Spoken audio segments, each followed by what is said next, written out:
Welcome back to Adventures with Bam. I'm Brent Billings. And I'm Maggie Billings. And this episode has us judging the outcome of our latest Halloween expeditions. So much judging.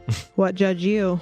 It was okay. It was okay. I mean, the candy haul was not as much as... Less. Yeah, definitely. I feel like the least amount of candy we've gotten in the last few years. Yeah. But we also did much less trick-or-treating, so what are you going to do? Different places for trick-or-treating. I think last year, you said that you took Darius to the Harvest Festival and you got a bunch of stuff. The trunk-or-treat at real life. The trunk-or-treat.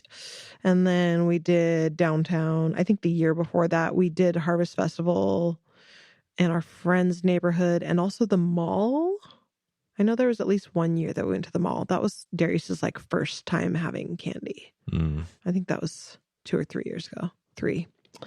Anyway, yeah, less candy this year. But dare I say, more fun. I mean, taxes were pretty brutal, honestly. The taxes must be paid. The expenses must be, fulfilled. And, if that only leaves a little bit for the children, then so be it. So be it.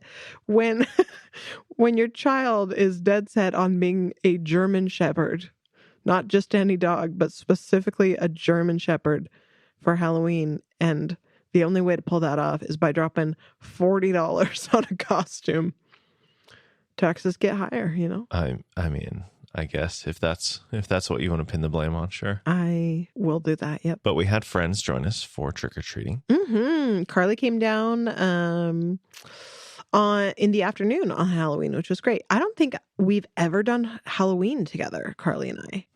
Just crazy because we've known each other for quite a while. I would say our friendship dates back to 2008, fall of 2008. And I don't think we've ever hung out for Halloween before. We also had George and Elle with us with their kids. So delightful. Many strollers and costumes at play. It was great. Walked downtown and hit a little trunk or treat on the way at the Presbyterian church? Oh, yeah, true. The Presbyterian church, yeah. Yeah, hit that up. They had just started. Trunks were still being opened for the trunk or treat when we rolled up. So that was great. And then continued on downtown I guess you stayed later with Darius, but the rest of us only got half of the downtown trick or treat. They've got it, in chunks, and we did the north chunk. It started to rain. Yeah, right. So Darius and I did go to the fire station, but it was,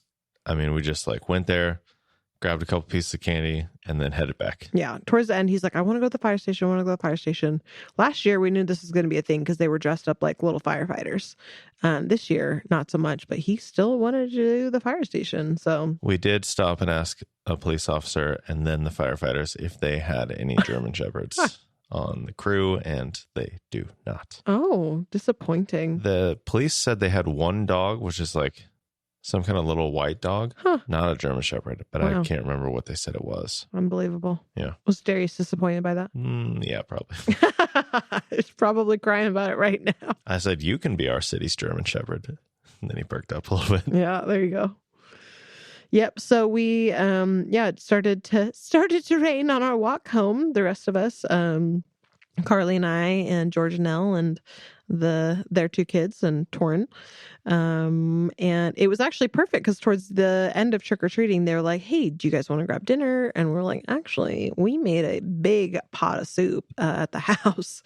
If you guys want to come back and eat some soup." And so that was delightful. It was nice to just hang out. And then you and Darius got back shortly after that. And I think the best part for me was the 4 kids entertained each other so well that the adults got to just sit and talk with very minimal interruptions.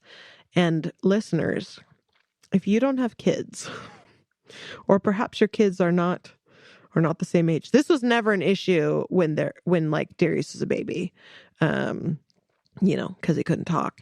But once they start talking, it's like the old Brian Regan joke. Why can't dinosaurs talk? Because they're all dead. Yeah. our children are so lovely and they say delightful things. And I know that a day will come when I miss them telling me every single thought that pops into their head and asking me every nonsense question. That day is not now. I do not currently miss that. So yeah, just the like constant interruptions. Yeah, I'm overstimulated 100% of the time.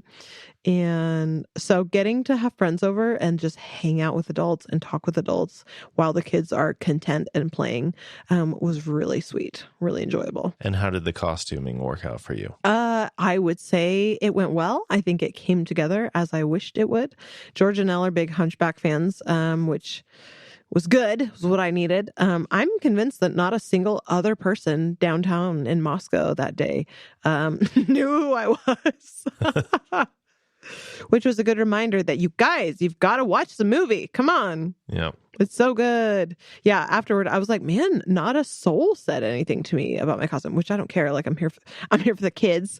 But children. I'm fueled by compliments. So if you want to give me a compliment and make the rest of my year, that's fine too.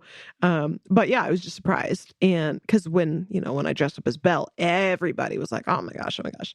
And then Brent, you looked up like where the Hunchback rates, and it is not high. Yeah. It was like 30th or something. I mean, there's many ways to look it up. But sure. The one way that I did look it up, it was pretty low, which is not necessarily surprising to me. I don't hear a lot of people talking about it. I certainly don't know very well. I don't think I would have recognized you. Unbelievable. Uncultured swine. I've only seen it maybe twice. Time for a third round. Yeah. I will say, even though I love it, I have to have, I think, some emotional energy to watch it. Like, it's not a light watch necessarily. I mean, they like fluff it up with some like singing and dancing gargoyles. But overall, it's kind of it's almost like you need a good cry and you need something that acknowledges the depravity of humankind, but also the goodness, then there you go. Well, we'll have a blog post with a few items in there, so you can judge for yourself if the costume worked out. But I think I did well. True to picture. Indeed.